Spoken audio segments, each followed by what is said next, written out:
Sarah stood outside the massive doors of the Galactic Academy. Her hands shook a little as she held her bag. She was the first human student to ever attend this school. The building in front of her looked like nothing on Earth. It was huge and made of materials that seemed to glow with their own light. Strange symbols covered the walls, and she could hear sounds from inside that her brain couldn't quite understand. She took a deep breath and walked through the doors. The hallway was filled with students, but none of them looked human. Sarah saw creatures with blue skin and 4 arms. She saw beings that looked like they were made of living crystal. Some students had fur, others had scales, and some seemed to float in the air without legs at all. Everyone was talking and laughing as they moved between classes. When Sarah walked past, the talking stopped. Heads turned. Eyes of every color and shape stared at her. Some students pointed. Others whispered to their friends. Sarah felt her face grow hot, but she kept walking. She had been warned this would happen. Humans were new to the Galactic Coalition. Most aliens had never seen one before. She found her classroom and went inside. The room was nothing like her old school on Earth. The desks changed shape to fit whoever sat in them. The walls showed images of different planets and alien creatures. At the front of the room stood her teacher, Professor. He looked like a giant octopus, but with more tentacles and kind, intelligent eyes. Sarah looked for an empty seat. Most of the desks were already full. In the middle of the room sat a group of students who looked like they were made of clear crystal. Their bodies caught the light and threw rainbows across the walls. They sat together like they owned the place. The biggest one, who Sarah would later learn was named, was watching her with a look that made her stomach feel tight. She found a seat near the back and sat down quickly. She could still feel everyone staring at her. The whispers started again. "Is that the human?" one student said to another. "I heard her planet is incredibly dangerous," another voice said. Someone whispered, and the word spread through the room like fire. Sarah had heard that word before. During her orientation, the counselor had explained it to her. In the galaxy, planets were ranked by how dangerous they were. Earth was classified as a Class 12 hazard world. That was very high. Most of the students at this academy came from Class 1 or Class 2 worlds, where the weather was always nice, the animals were gentle, and nothing really tried to kill you. Earth was different. Earth had hurricanes and earthquakes. It had bears and sharks and venomous snakes. It had plants that could poison you and insects that could sting you. To the other species in the galaxy, Earth sounded like a nightmare world. And humans who grew up there were called like they were tough or scary or dangerous. But Sarah didn't feel tough or scary. She just felt nervous. Professor started the class. His voice was gentle and his tentacles moved in patterns as he talked. "Welcome, students. Today we will discuss environmental adaptations. Every species in this room evolved on a different world. Your bodies, your minds, and your instincts were shaped by your home planet. Understanding these differences is the key to working together in our galaxy." Sarah relaxed a little. This was interesting. She had always loved learning about animals and nature back on Earth. She pulled out her tablet and started taking notes. The professor showed images of different planets on the wall. He explained how species from cold worlds had thick fur or special blood that didn't freeze. He talked about how creatures from water planets could breathe underwater and had bodies built for swimming. The other students asked questions and shared stories about their home worlds. Sarah listened carefully. She wanted to learn everything. She wanted to prove she belonged here. But she could feel the crystal student still watching her, leaned over to his friends and whispered something. They all looked at Sarah and made soft sounds that she guessed was laughing. She tried to ignore them and focus on the lesson. When class ended, Sarah gathered her things quickly. She wanted to leave before anyone could say anything mean to her. But as she walked toward the door, she heard his voice behind her. "Excuse me, human," he said. His voice was smooth and cold like ice. Sarah stopped and turned around, stood there with his friends behind him. Up close, his crystalline body was beautiful but also somehow threatening. Light passed through him in sharp, cutting angles. "Yes," Sarah said, trying to sound confident. "I just wanted to welcome you to the academy," said, but his tone didn't sound welcoming at all. "It must be so different from your primitive world. Try not to be too overwhelmed. Some of the things we study here might be too advanced for it to understand." His friends laughed. Sarah felt anger rise in her chest, but she pushed it down. Getting angry wouldn't help. She had to be smart about this. "Thank you," she said simply and walked away. She heard them laughing behind her, but she didn't look back. The rest of the day was similar. In every class, students stared. Some were just curious, but others looked at her like she was something dangerous or dirty. In the cafeteria, no one wanted to sit near her. She ate lunch alone at a corner table, watching the other students laugh and talk with their friends. One student, a small furry creature with big eyes, seemed like she might come talk to Sarah. But another student pulled her away and whispered something in her ear. The furry student looked at Sarah with scared eyes and left quickly. Sarah finished her lunch and went to the library. At least there she could be alone with books and computers. She found information about the different species at the academy. She learned about their home worlds and their cultures. She read about humans too, about how her species was seen in the galaxy. Most articles called humans surprisingly resilient or unexpectedly capable. Some described them as dangerous or unpredictable. One article talked about how human reflexes were much faster than most species because they had evolved to avoid predators.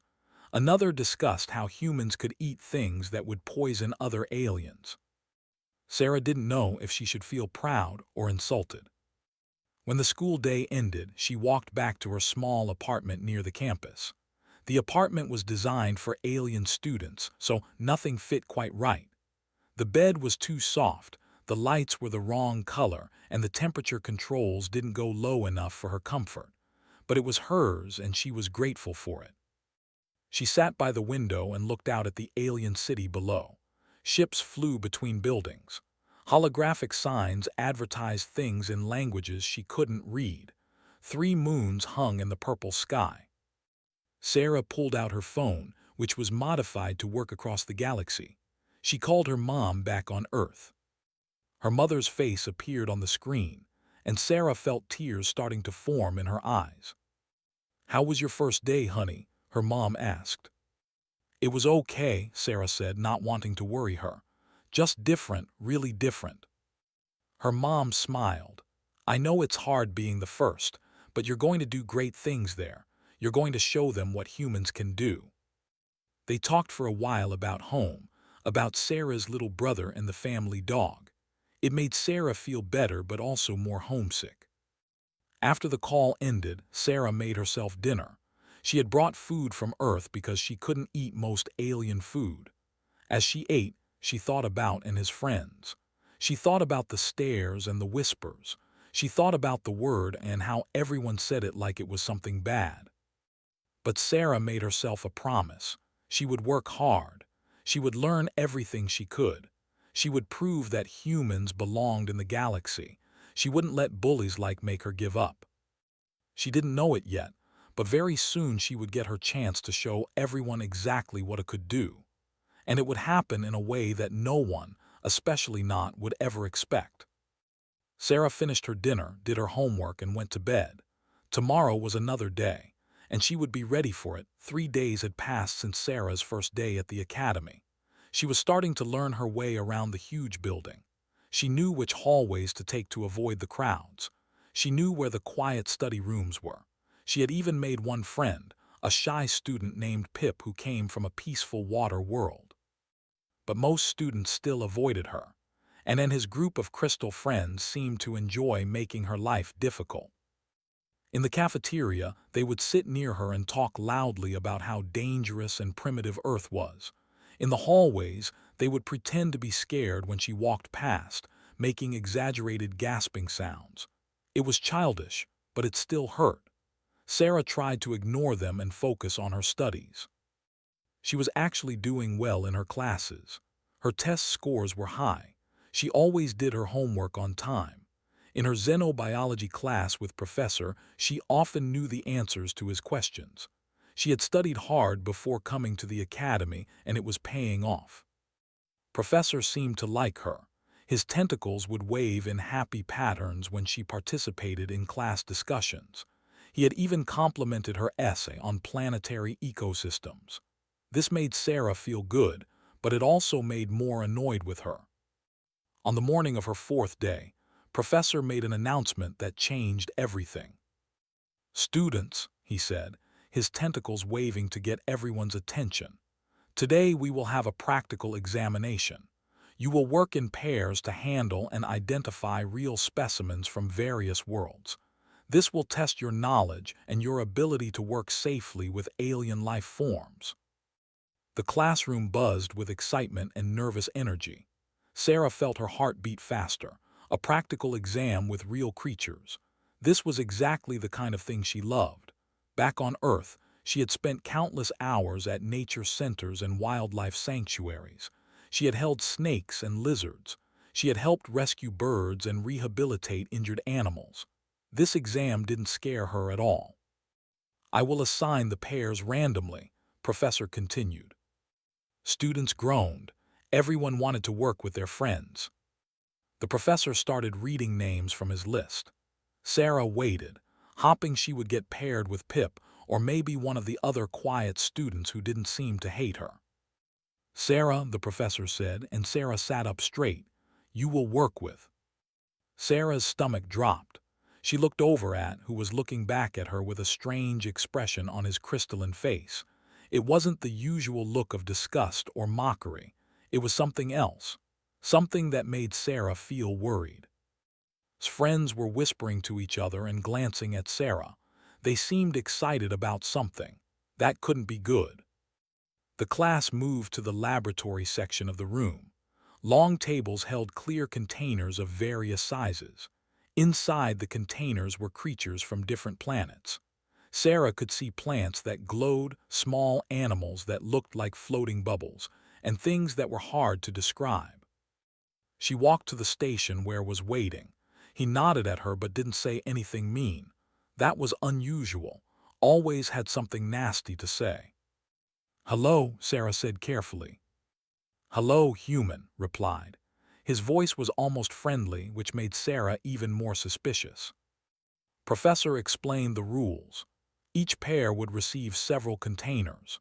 They had to safely remove each specimen, examine it, identify its home world and its special adaptations, and then return it safely to its container. They would be graded on accuracy, safety, and technique. "Remember," the professor said seriously, "some of these creatures can be dangerous. Follow all safety rules. If you feel unsafe, call me immediately. Do not take unnecessary risks." The exam began. Professor moved from table to table, placing containers at each station. The first container that arrived at Sarah and table held a plant with silver leaves that seemed to hum. "I'll handle this one," said quickly before Sarah could offer. He put on safety gloves and carefully removed the plant. He examined it, made notes on his tablet, and then returned it to its container.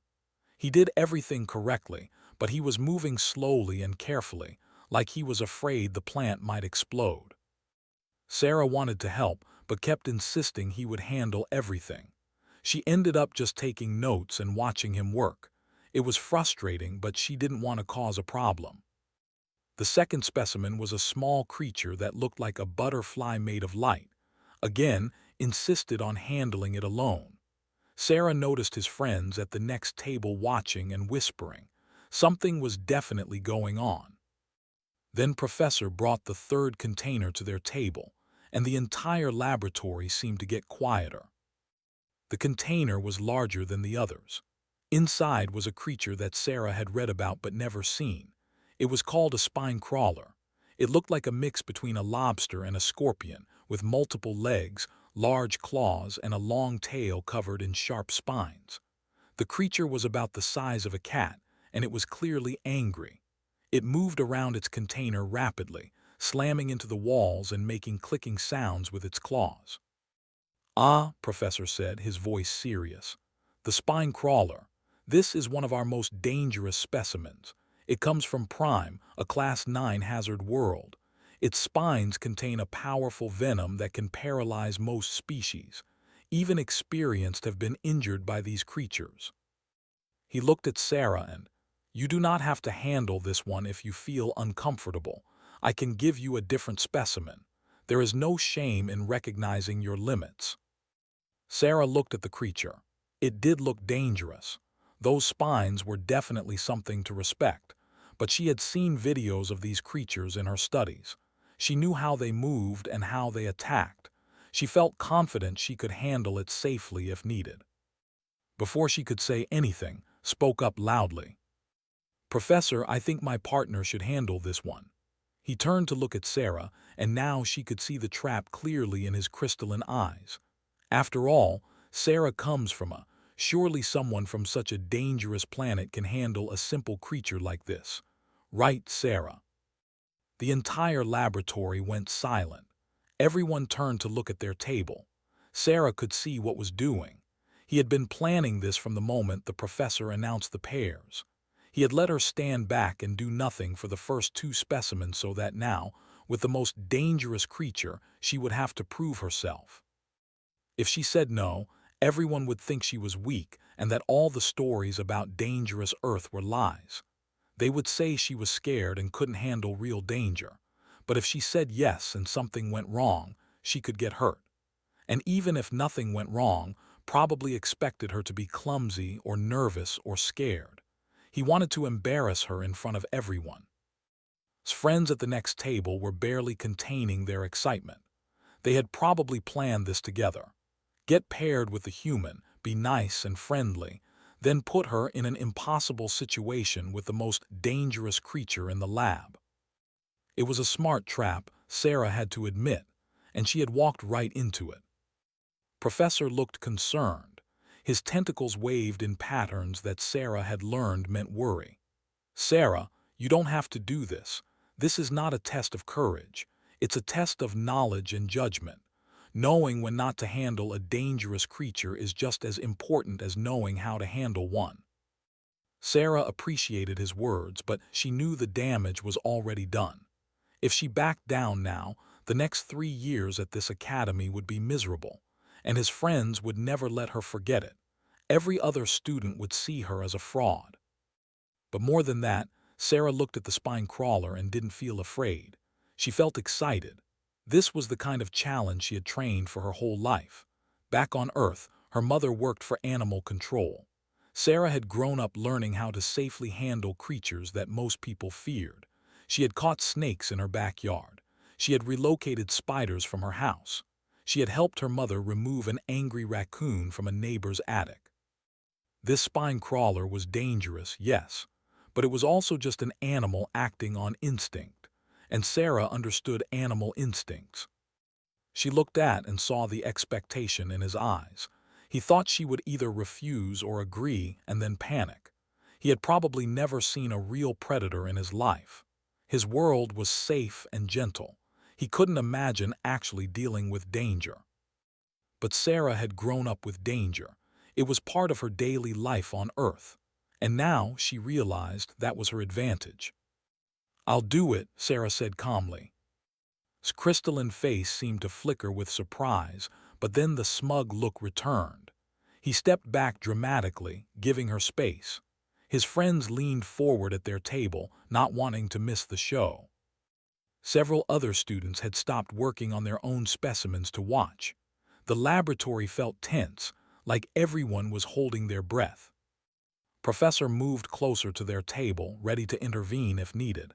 "Sarah, please proceed very carefully. Use the safety equipment. Take your time." Sarah nodded. She put on the thick safety gloves that were on the table. She studied the spine crawler for a moment, watching how it moved, where it focused its attention, how it positioned its spines.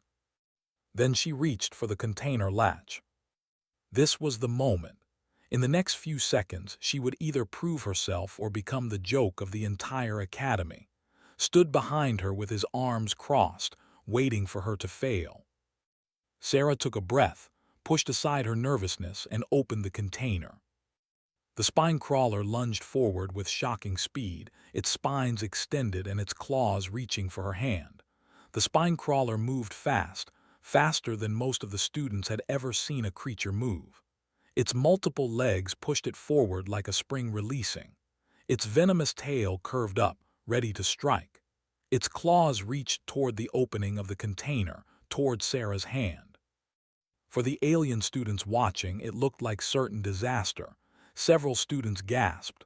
One screamed. His confident expression started to change to something like concern. Even Professor's tentacles jerked forward, ready to help. But Sarah's hand moved faster. Her reflexes, trained by 18 years of living on a dangerous planet, kicked in automatically. She had grown up catching garden snakes that tried to bite her. She had grabbed spiders that could move in the blink of an eye. She had once pulled her little brother away from a wasp nest so quickly that neither of them got stung. Her body knew how to react to danger without thinking. 1 second. Her left hand moved to the side, avoiding the claws by centimeters. 2 seconds. Her right hand came down and pinned the spine crawler's main body segment against the table, right behind its head where it couldn't turn to bite or sting her. 3 seconds. Her left hand, now repositioned, caught the dangerous tail just below the spines, controlling it completely. 4 seconds. She adjusted her grip, making sure the creature was secure but not hurt. 5 seconds, it was over. Sarah held the spine crawler firmly but gently. Its legs waved in the air, trying to find something to grab. Its claws snapped at nothing. Its tail tried to curl and sting, but Sarah's hand kept it pointed safely away. The creature made angry clicking sounds, but it couldn't do anything. It was completely under her control. The laboratory was silent. Nobody moved. Nobody spoke. Nobody even seemed to breathe. Sarah looked up and saw every face in the room staring at her with expressions of complete shock. Professor's tentacles were frozen in mid-wave. His mouth was open, and his crystalline body had gone completely still. His friends looked like someone had just told them the universe was actually flat. Even the spine crawler seemed surprised to be caught so easily. Sarah broke the silence. "The trick is understanding the center of gravity," she said, her voice calm and steady. She spoke like she was discussing the weather, not holding a creature that could put most species in the hospital. This species attacks forward with a lot of momentum, but once you control the body and the tail, the rest is mostly for show. She turned the creature slightly so everyone could see it better. "See how the legs are positioned. They're built for quick forward movement but not much side-to-side flexibility. And the tail, while dangerous, follows a predictable arc. If you watch for the telltale muscle contraction right here," she pointed with her chin to a spot on the creature's body, "you know exactly when it's about to strike." Professor found his voice first. "That was remarkable," he said softly. Then louder, "Truly remarkable. Sarah, where did you learn that technique?" Sarah looked at him, confused by the question. "I didn't really learn it anywhere specific. I just grew up on Earth. We have similar creatures there. Not exactly the same, but close enough." "Similar creatures?" a student asked from another table, her voice high with disbelief. "You have things like this on your world?" "Well, yeah," Sarah said. She was starting to realize that what seemed normal to her was not normal to anyone else in the room. "We have scorpions, which have the same basic tail design, and which look a lot like this but are actually harmless, and lobsters and crabs, which have the claw structure, and centipedes, which have the multiple legs and can move really fast." She carefully examined the spine crawler as she talked, pointing out its features. "This one has better developed venom sacs than Earth scorpions. See these glands here? That's a really efficient delivery system. And the exoskeleton is reinforced in a way that our arthropods aren't. It's fascinating, really." The students were staring at her like she had just said she could breathe in space. One of the twins, two small aliens who always stayed together, raised a shaking hand. "You said these creatures are on Earth, where you live." "Yeah, in various places. Scorpions like hot, dry areas. We have them in several regions. My aunt lives in Arizona and she finds them in her house sometimes. She just catches them in a cup and puts them outside. In her house, the twins clutched each other. Your aunt handles venomous creatures that enter her dwelling, another student asked, sounding horrified. Sarah was beginning to understand that she might be making Earth sound worse than it was. I mean, most of them aren't that dangerous if you know what you're doing. And we have hospitals and medicine. The mortality rate for scorpion stings is really low. Most of them aren't that dangerous, someone repeated quietly. Most of them. A student from Harmony 6 stood up suddenly and left the room, looking pale. Sarah decided to change the subject before she scared everyone more. She carefully turned her attention back to the spine crawler. So, for the exam, this is a spine crawler from Prime. It's a predatory species adapted for hunting in dense vegetation. The spines provide defense against larger predators. The claws are designed for holding prey. The multiple legs give it speed and stability on uneven terrain. She gently turned the creature over, showing its underside.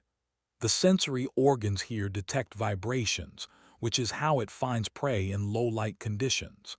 The venom is a neurotoxin that paralyzes victims quickly. Very efficient predator design. Professor moved closer, his earlier shock turning into fascination. Your analysis is perfect. But Sarah, I must ask, you seem completely calm. Does this creature not frighten you at all? Sarah thought about the question. She looked at the spine crawler, which had stopped struggling and seemed to be accepting its situation. Not really. I mean, I respect it. I wouldn't want to get stung. But fear and respect are different things. My mom always taught me that animals aren't evil or scary. They're just trying to survive. If you understand their behavior and treat them properly, most animals are pretty predictable.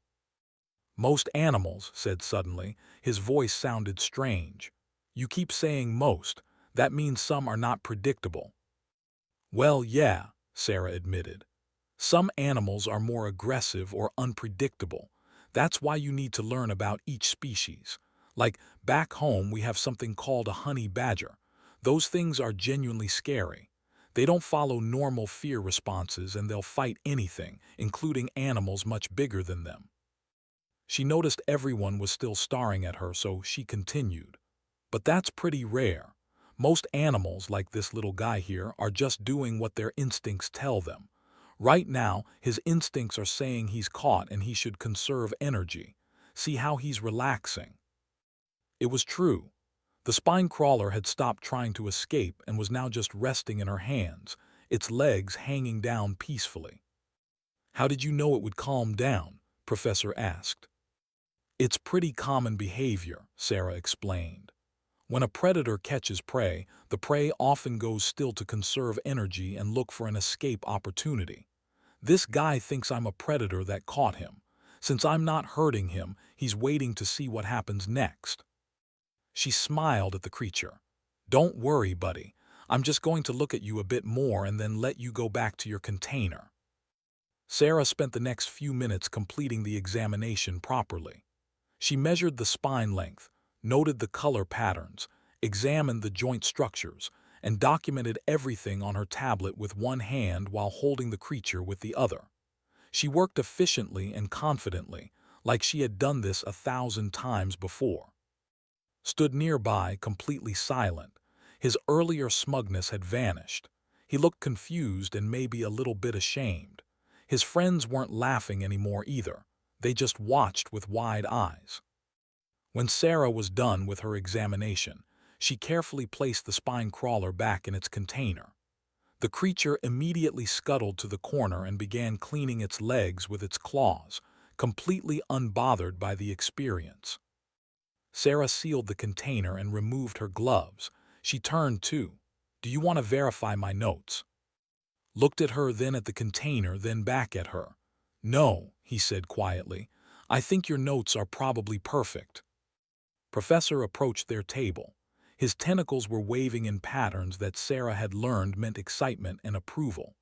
"That was exceptional work, Sarah.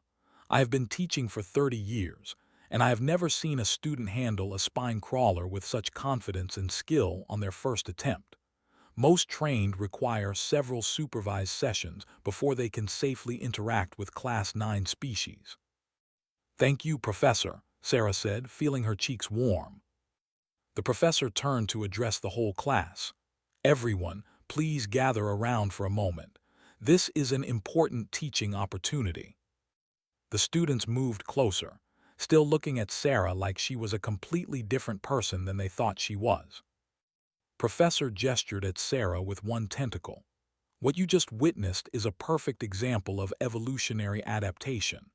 Sarah's species, humans, evolved on what we classify as a Class 12 hazard world. This classification is not an insult.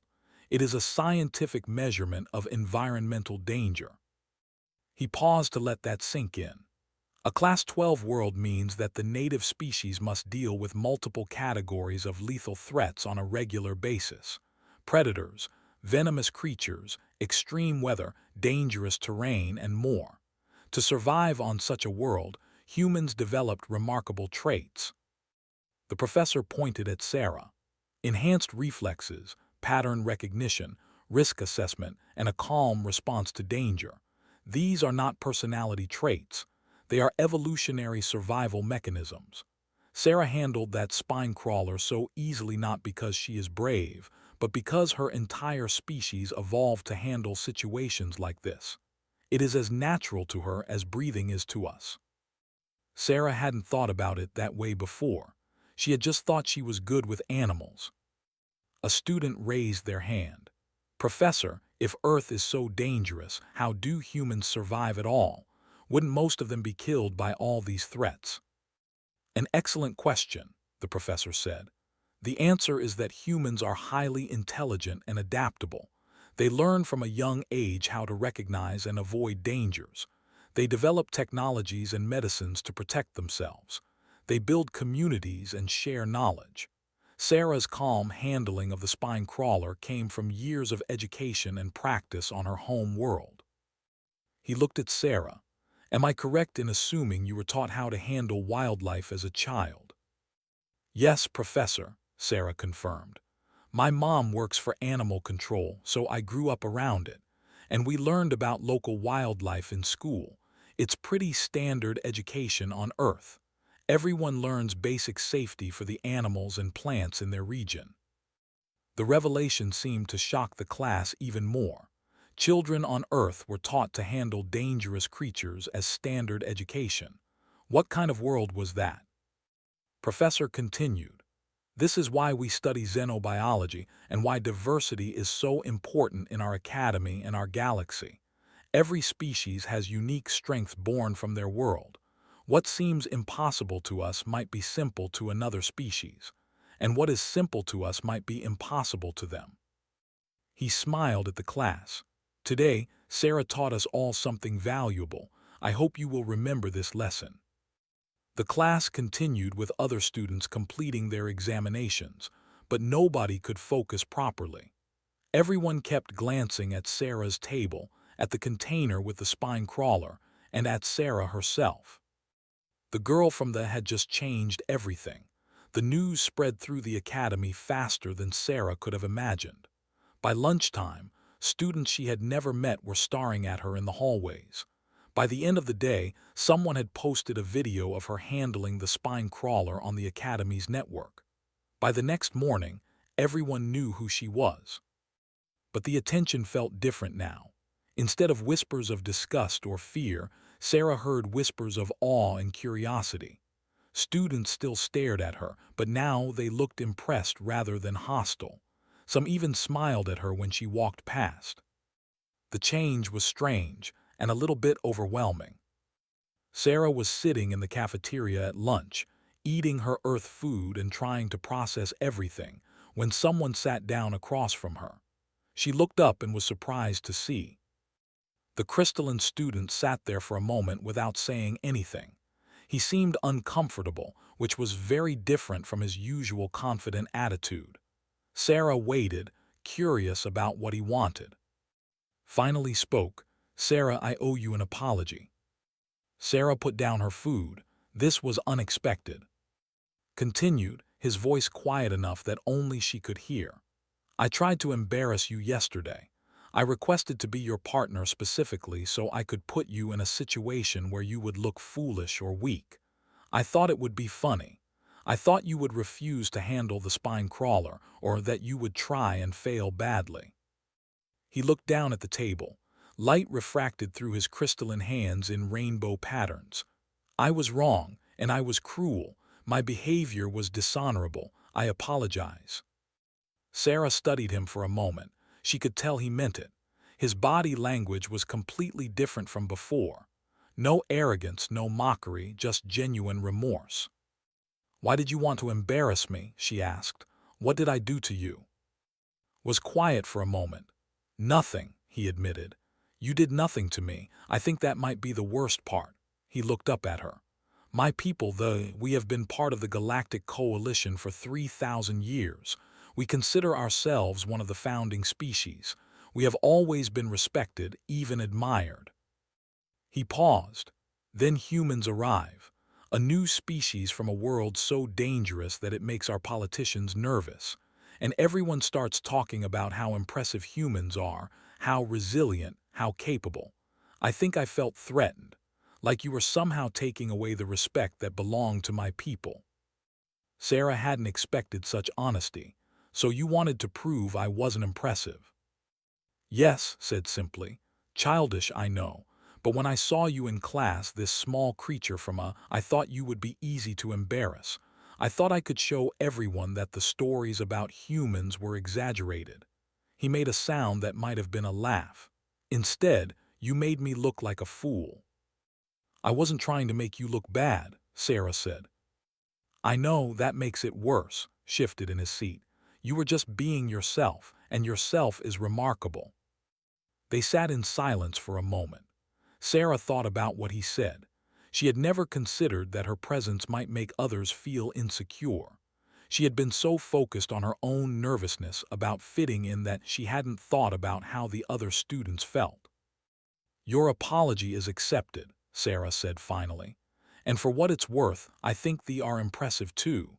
Your people's contributions to physics and mathematics are amazing. I read about your work with crystal computing. That's way beyond anything humans have developed. His crystalline face seemed to brighten a little. You studied our achievements. Of course. I studied all the major species before coming here. I wanted to understand the culture and history. Sarah smiled. Every species has unique strengths. Humans might be good at handling dangerous animals, but we're pretty bad at a lot of other things. We can't photosynthesize we can't process complex mathematics as fast as. We can't communicate telepathically we're just good at the things our world required us to be good at. Nodded slowly. Professor said something similar. Every species has strengths from their world. Exactly, Sarah agreed. Was quiet for another moment, then said, would you consider being actual lab partners? Not as a trick, but as real partners. I think I could learn a lot from you, and perhaps you could learn from me. Sarah smiled. I'd like that. Over the next few days, more students approached Sarah. Some wanted to ask questions about Earth. Others wanted to apologize for avoiding her or treating her badly. A few just wanted to be friends. Pip, the shy student from the water world who had been Sarah's first friend, introduced her to a whole group of students from peaceful planets. They were all fascinated by Sarah's stories about Earth, though many of them found the stories somewhat frightening. Wait, said a student named who came from Harmony 6. You're telling me that your people voluntarily go into the wilderness for fun, on purpose. Sarah laughed. Yeah, it's called camping. Lots of people do it. You sleep in tents, cook food over a fire, go hiking. It's really nice. But what about the predators? Asked, her eyes wide. Well, you learn which areas are safe and which ones to avoid. And you store your food properly so you don't attract animals. Most wildlife will avoid humans if they can. Most, repeated. You keep saying most. The twins, who had been listening quietly, spoke up together. Tell us about the time you mentioned. with the honey badger. "Oh, I've never actually seen a honey badger in person," Sarah clarified. "They live in Africa and I'm from North America, but I've seen videos and documentaries. They're small animals, but they're incredibly fierce. They have loose skin so predators can't get a good grip, and they have strong claws for digging. They're known for being fearless and aggressive." "And these live on your world freely?" one of the twins asked. "Well, yeah, they're wild animals. They live where they live." Sarah could see the concept was hard for them to grasp. "Most of Earth's dangerous animals live in specific regions. Where I grew up, the main things to watch out for were snakes, spiders, and the occasional bear. But bear attacks are pretty rare if you follow safety guidelines." "Occasional bear" looked faint. Sarah realized she needed to balance her stories better. Earth sounds scarier than it really is. Millions of humans live their whole lives without any dangerous animal encounters. We have cities and towns where wildlife rarely comes. And even in rural areas, serious incidents are not common. We have education, safety measures, and medical care. It's really okay. But she could see that to these students from peaceful worlds, Earth sounded like a nightmare. They literally couldn't imagine living with constant potential danger. Over the following week, something wonderful happened. A student from the computer science department asked Sarah if she would be willing to do a presentation about Earth. She agreed, and Professor helped her prepare. The presentation was held in the main lecture hall, and Sarah was shocked when she arrived to find it completely full. Students from every grade level had come. Even some professors were there. Sarah stood at the front with her presentation displayed on the wall behind her. Her hands shook a little, but she took a breath and began. "Hello, everyone. I'm Sarah, and I'm from Earth. Today I want to talk about my home world and hopefully clear up some misconceptions." She showed images of Earth from space, a beautiful blue and green planet with swirling white clouds. "This is Earth. It's classified as a Class 12 hazard world, which sounds scary. And it's true that Earth has dangers, but it's also beautiful and full of life." She showed pictures of forests, oceans, mountains, and deserts. She showed cities and farms. She showed humans doing normal things like walking dogs, riding bicycles, and eating ice cream. Humans evolved on Earth over millions of years. We adapted to our environment just like every species adapts to theirs. Yes, we have predators. Yes, we have venomous creatures. Yes, we have extreme weather. But we also have incredible biodiversity, stunning landscapes, and a resilient species that learn to thrive despite the challenges. She clicked to a new slide showing various Earth animals. "These are some of Earth's creatures. Some are dangerous, some are harmless. Humans learn from childhood to recognize which is which. It's part of our education, like how you might learn mathematics or history." A student raised their hand. "Is it true that humans are predators?" Sarah nodded. "Yes, humans are omnivores with predator ancestry. We have forward-facing eyes for depth perception, which is a predator trait. But we also eat plants. Most modern humans don't hunt for food anymore. We farm and raise animals." Another hand went up. "How do you sleep knowing dangerous animals might enter your home?" Sarah smiled. "Honestly, we just get used to it. It's normal for us. We take precautions like screens on windows and sealed doors. In most places, wildlife entering homes is pretty rare. When it does happen, we have services that safely remove the animals."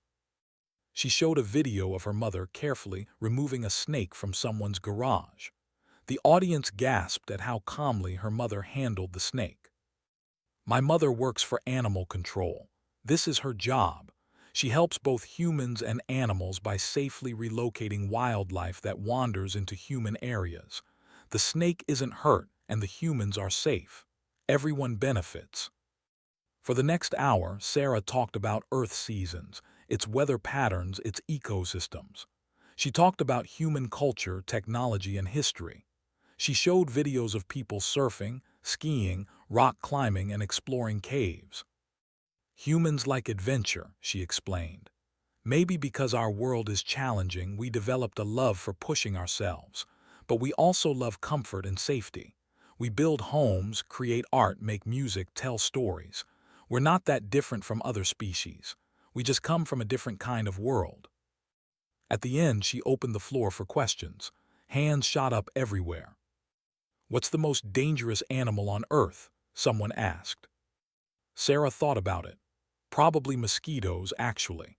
They're tiny flying insects that bite and can spread diseases. They kill more humans than any other animal. The audience looked confused. The most dangerous creature is small and it flies. Yes, size doesn't always equal danger. That's an important lesson from Earth. Another student asked, "Do you miss your world?" Sarah felt emotion well up. "Every day. I miss my family, my friends, and yes, I even miss the wilderness. I miss the smell of pine trees and the sound of rain. I miss seeing squirrels in my yard and hearing birds in the morning. Earth is home, and I love it there." "But you came here anyway," the student said. "Why?" "Because I wanted to learn," Sarah said simply. "I wanted to see the galaxy and meet other species. I wanted to understand that my world isn't the only world. Yes, it's hard being away from home, but it's worth it. All of you have taught me so much already." The presentation ended with applause, and afterward, dozens of students came to talk to her. They asked more questions, shared stories about their own worlds, and thanked her for helping them understand Earth better. Found her in the crowd. "That was excellent, Sarah. You made Earth seem less terrifying and more fascinating." "That was the goal," Sarah said. "I don't want people to be scared of Earth or of humans. I want them to understand us." "I think you succeeded," said. "And I have a question. Would you be interested in starting a club? A xenobiology study group where students from different worlds can share knowledge about their home planets?" Sarah's eyes lit up. "That's a great idea." "I thought so too," said. "We could meet weekly, do presentations, maybe even handle specimens like we did in class, with proper supervision, of course." "I love it," Sarah said. "Let's do it." As Sarah walked back to her apartment that evening, she felt different. She had arrived at this academy as an outsider, someone to be feared or mocked. Now she had friends, respect, and a genuine place in the community. She had shown everyone that being from a wasn't something to be ashamed of. It was simply part of who she was. 3 months had passed since Sarah's first day at the Galactic Academy. The campus that once felt alien and intimidating now felt like a second home. She knew the shortcuts through the hallways, the quiet spots in the library, and which cafeteria stations served food she could actually eat. More importantly, she knew the students around her and they knew her. The xenobiology study group that Sarah and had started was now the most popular club at the academy. Every week, 40 or 50 students would gather to learn about different worlds and their life forms. Students took turns presenting about their home planets, sharing knowledge that wasn't in any textbook. This week, it was Sarah's turn to lead a practical session on handling techniques. Professor had agreed to supervise and provide specimens. The classroom was packed with students from every species imaginable. "Today we're going to practice reading animal behavior," Sarah announced to the group. "Understanding behavior is more important than physical technique. If you can predict what an animal will do, handling it safely becomes much easier." She had arranged several containers on the front table, each holding a different creature. "We'll start with something simple and work up to more challenging specimens. Everyone will get a chance to try." Assisted her, passing out safety equipment and organizing the students into small groups.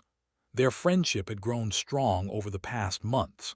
Sarah had learned about culture and history and had become genuinely fascinated by Earth's ecosystems. He often joked that Sarah had turned him into an enthusiast. The session went well. Students who would have been terrified 3 months ago were now carefully handling creatures under Sarah's guidance. She taught them how to observe body language, recognize stress signals, and respond appropriately to defensive behaviors. Pip, Sarah's first friend at the academy, successfully handled a small climbing creature from a Class 4 world. When she placed it back in its container, she looked at Sarah with pure joy. "I did it. I actually did it." "You were great," Sarah encouraged. "You stayed calm and let it come to you instead of grabbing at it. Perfect technique." Even from Harmony 6, who had been afraid of the smallest specimens when they started, was now confidently examining a gentle herbivore from a forest world. Professor watched from the side of the room, his tentacles waving in approval. After the session ended and the students were leaving, he approached Sarah. "I wanted to discuss something with you," he said. "I've been impressed with your teaching abilities and your knowledge. I'm planning an expedition to catalog wildlife on a newly discovered planet next semester. It's a Class 8 world with diverse fauna. Would you be interested in joining as my research assistant?" Sarah felt her heart leap. A real research expedition to a new planet. "I would be honored, Professor." "Excellent, I'll send you the details." His tentacles curved in what Sarah recognized as a smile. "I believe your unique perspective and skills would be invaluable to the team." As Sarah left the classroom, she found waiting in the hallway with a few other friends. The group now included Pip, the twins, and several others. They had become Sarah's close circle, meeting regularly for study sessions and meals. "How about we celebrate?" suggested. "There's a new restaurant in the city that serves cuisine from 20 different worlds. We could try foods none of us have tasted before." "That sounds perfect," Sarah agreed. They took the transport into the city, laughing and talking the whole way.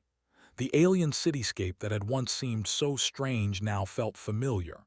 Sarah could read the signs now, knew which shops sold what, and could navigate the streets confidently.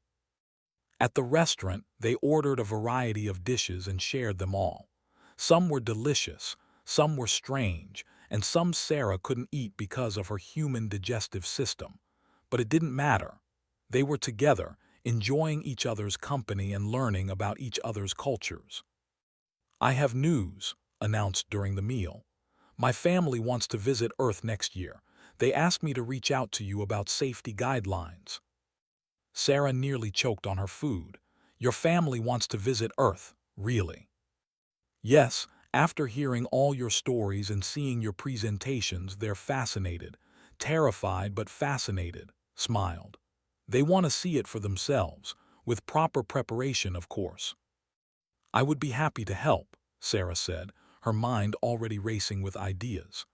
"We could arrange a tour of safe areas, maybe a national park or a wildlife sanctuary. I could make sure they have all the information they need." "My parents are considering an Earth visit too," one of the twins added. "They think it would be educational." Laughed. "Sarah, you're going to turn Earth into a tourist destination for peaceful species seeking adventure." "Earth tourism," Sarah said, testing the words. "I never thought about that. We'd need really good safety briefings." The conversation drifted to other topics as they finished their meal. They talked about upcoming exams, about their plans for the break, about the latest news from various worlds. Sarah listened and participated, feeling a warmth in her chest that had nothing to do with the food. These beings from completely different worlds, with different biology and cultures, had become her friends. Real friends who cared about her and whom she cared about. They had gotten past the fear and prejudice to see her as a person, just as she saw them as individuals rather than just representatives of their species. Later, as they walked through the city enjoying the evening, Sarah found herself next to at the back of the group. "Can I tell you something?" he said quietly. "That first week when I was planning to embarrass you, I told my friends that humans didn't belong at the academy. I said we're too primitive and too dangerous." Sarah looked at him. She had known he disliked her back then, but hearing it said so plainly still stung a little. Continued, "I want you to know how wrong I was, and how much I've changed. You've taught me that strength comes in many forms. Intelligence isn't just about mathematics or technology. Courage isn't about being fearless, it's about facing fear and acting anyway. You've made me a better person, Sarah. Sarah felt tears prick her eyes. Thank you for saying that. And you've taught me things too. You've shown me that people can change, that first impressions don't have to be final impressions, and that admitting you were wrong takes more courage than pretending you were right. They walked in comfortable silence for a moment, then added, I'm glad you're here. I'm glad humans joined the Galactic Coalition. The galaxy is better with your species in it. I think the galaxy is better with all of us in it, Sarah said. Every species brings something unique. When Sarah got back to her apartment that night, she called her family on Earth. Her little brother answered first, his face filling the screen. Sarah, guess what? I caught a garter snake in the backyard today just like you taught me. Sarah laughed. Did you hold it correctly? Yes, I supported its body and let it move freely. It didn't bite or anything. Mom helped me release it in the woods. Her mother appeared behind her brother. How are you, honey? How's school? It's amazing, Mom. I got invited to join a research expedition, and I have real friends here. Things are really good. They talked for a while about school, home, and everything in between. Her mother shared news from the neighborhood. Her brother talked about his science project. Her father showed her the garden he was growing. When the call ended, Sarah sat by her window and looked out at the alien city. 3 moons hung in the purple sky, their light reflecting off the buildings in beautiful patterns. Ships flew between towers, carrying people from 100 different worlds. She thought about how scared she had been on her first day, how alone she had felt, how sure she was that she didn't belong. Now she knew she did belong, not because she had changed to fit in, but because she had stayed true to herself. She had shown everyone who she was, where she came from, and what she could do. She had turned prejudice into understanding and fear into friendship. Being from a wasn't a weakness or a source of shame.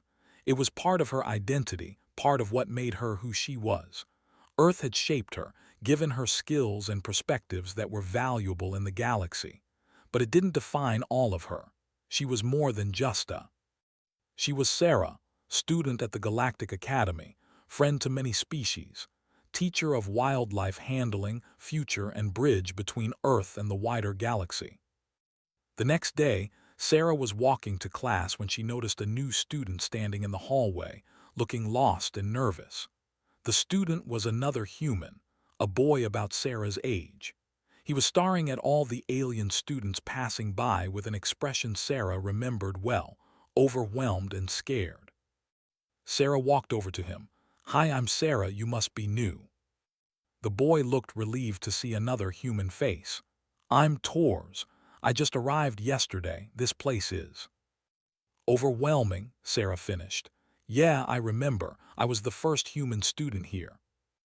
I know, everyone told me about you, about how you handled that dangerous creature on your first week. He looked at her with something like awe. They said you weren't scared at all. Sarah smiled. I was scared, just not of the creature. I was scared of not fitting in, of people thinking humans didn't belong here. But I learned something important. What's that? Being different isn't a weakness, and the things that make you different are often the things that make you valuable. She gestured down the hallway. Come on, I'll show you around. I'll introduce you to my friends. You're going to be okay here. As they walked, Sarah pointed out different areas of the campus and explained how things worked. She told him about the clubs, the study groups, and the best places to eat. She introduced him to Pip and the others. By lunchtime, was already smiling and asking questions about the Xenobiology Club. Sarah watched him start to relax, start to see this strange place as somewhere he could belong. She realized that this was her role now, not just to learn but to teach, not just to adapt but to help others adapt. She was a bridge between Earth and the galaxy, helping both sides understand each other better. That evening, at another Xenobiology Club meeting, Sarah stood in front of the group and made an announcement. I want to propose something. Our club has been focused on learning about dangerous creatures and handling techniques, but I think we should expand. Let's create a cultural exchange program where students from different worlds can share not just biology, but art, music, food, stories, and traditions. The response was immediate and enthusiastic. Students started calling out suggestions. Someone proposed a music night where each species shared their traditional songs. Another suggested a food festival, wanted to organize sports demonstrations showing games from different worlds. Stood beside Sarah and said to the group, "Sarah has taught us that understanding leads to respect, and respect leads to friendship. Let's build on that foundation." The club voted unanimously to expand the program. As the meeting ended and students filed out, Professor approached Sarah one more time. "You've accomplished something remarkable here," he said.